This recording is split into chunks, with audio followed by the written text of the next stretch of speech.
Hello there, I'm Scotty, and you're not. And welcome to... Hold on. I forgot to grab the...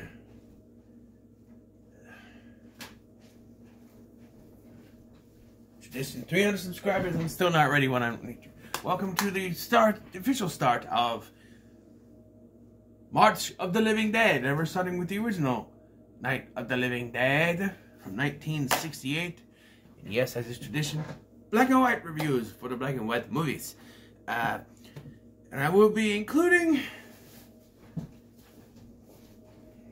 I forgot to grab these two. I was going to show you. So for this March of the Living Dead, I will be including Night of the Living Dead, Dawn of the Dead, Day of the Dead, Land of the Dead, Diary of the Dead, Survival of the Dead, and the two remakes of Night of the Living Dead to kind of fill out the month, okay? So starting off with the original George Romero classic from 1958, starring Ben Jones and Dwayne Jones, excuse me, Dwayne Jones. Alright, so I've already done a review on this, so this is more of a revisited review, but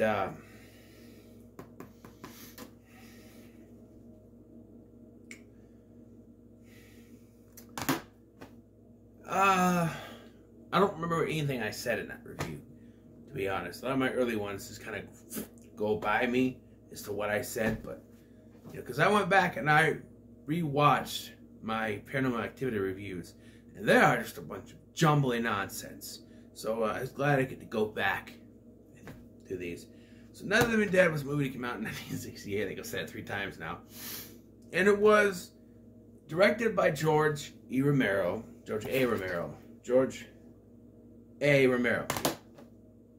And it's a very interesting film to know that this kind of started. It wasn't the first one, but it was what started the zombie genre going forward. And it's interesting because Romero didn't actually think he was doing zombies. He thought it was a new creature. He actually called these ghouls, not zombies, but they would become part of the zombie genre. Right? He would, you know, do a bunch later on and kind of, you know, be the Godfather of zombie films, as he'd be known for. This first movie, so George Romero said that it was not his intent for this film to have the commentary that it did. And I enjoy this movie, but I think I said this before. The ending is what makes me go, nah. And they did kind of use this for Cabin Fever too. Eli Roth kind of used the same kind of ending. Only there, it wasn't as controversial. But Dwayne Jones was an African American man, cast as a lead in a movie that at the time, in 1968, in the middle of the Civil Rights Movement, wasn't done. And George Romero himself has gone on record as saying that he didn't do it for any kind of message. He did it because Dwayne Jones gave the best audition. That's why he did it. The character of Ben was originally written as a white man, but they hired Dwayne Jones because he was the best. He had theater experience. He was the best qualified. That's what it was. Even so,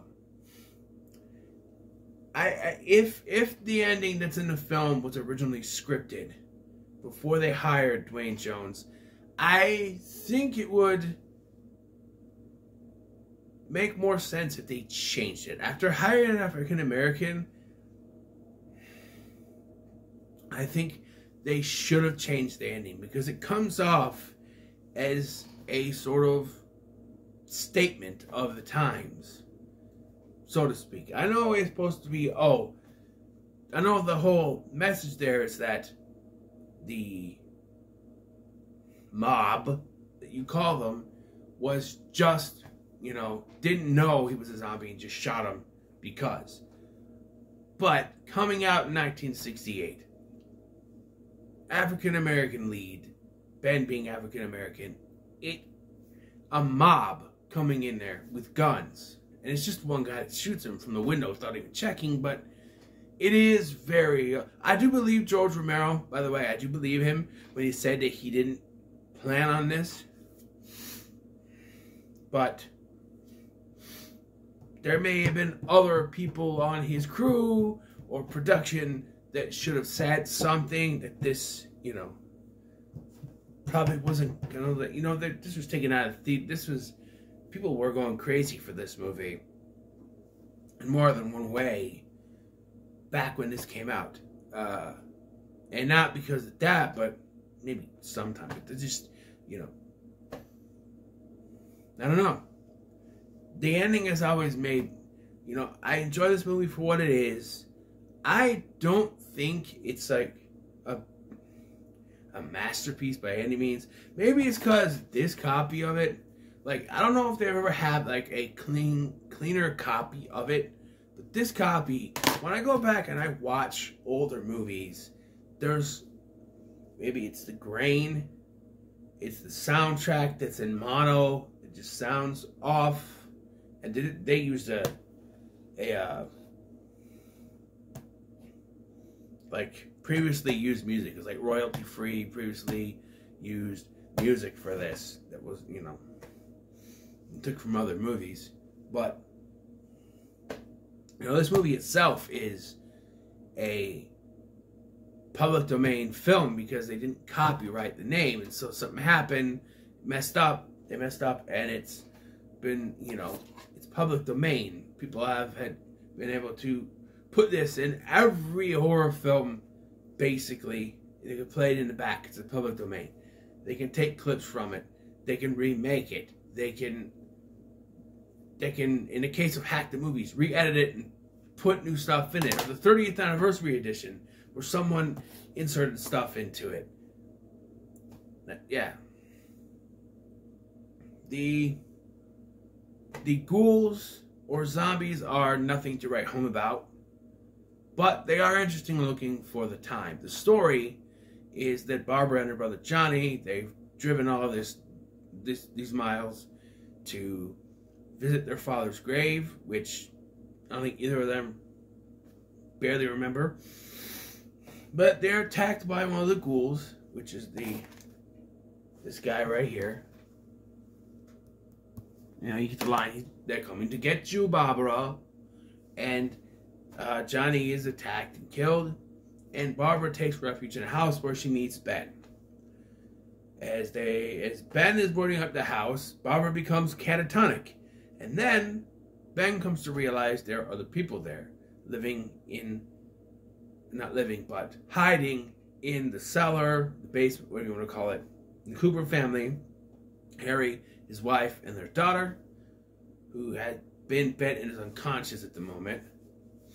And these two, supposed to be teenagers, I guess, they're also hanging out down there. So, right away we get the first conflict, and it's not even with the zombies after this. Like, the zombies, yeah, they're there, or the ghouls, they're there, but the conflict between Ben and Harry as to what they should do. And again, being at the time that it is, you could say it's a racial thing, but Romero never intended it to be that. So you just kind of got to keep that in your mind, that even the fact that Ben is African American makes no weight to any of the problems in this movie, you know, between these people. Is just pig-headedness, stubbornness, that sort of thing. They decide, Ben and the two teenage kids or whatever they are, the young couple, they decide to go and get gas for the truck, which ends up in blowing up the couple, which, I don't know. As Ben goes back, he finds out that Harry has knocked him out, but he gets it anyway, and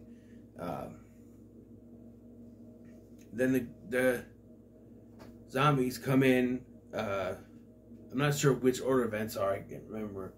Barbara does get killed by the zombies, and Harry is killed as well. I think Ben finally goes off on him, but like, Harry gets killed, and daughter wakes up. She's a zombie. She kills her mom, eats her entrail. Ben comes down, shoots them both, and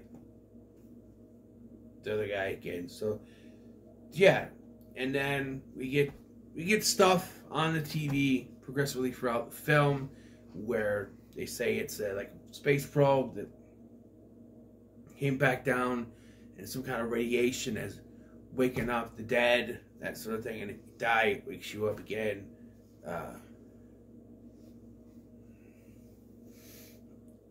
Yeah, and there's this mob that's going out there trying to hunt down the ghouls, and they see Ben in the window and just take a shot at him. He dies, and still photos. They cut the still photos at the end,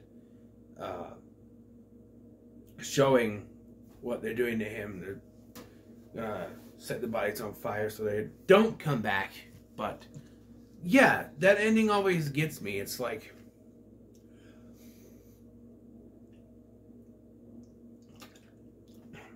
it's very harsh. None of these people we're following survive.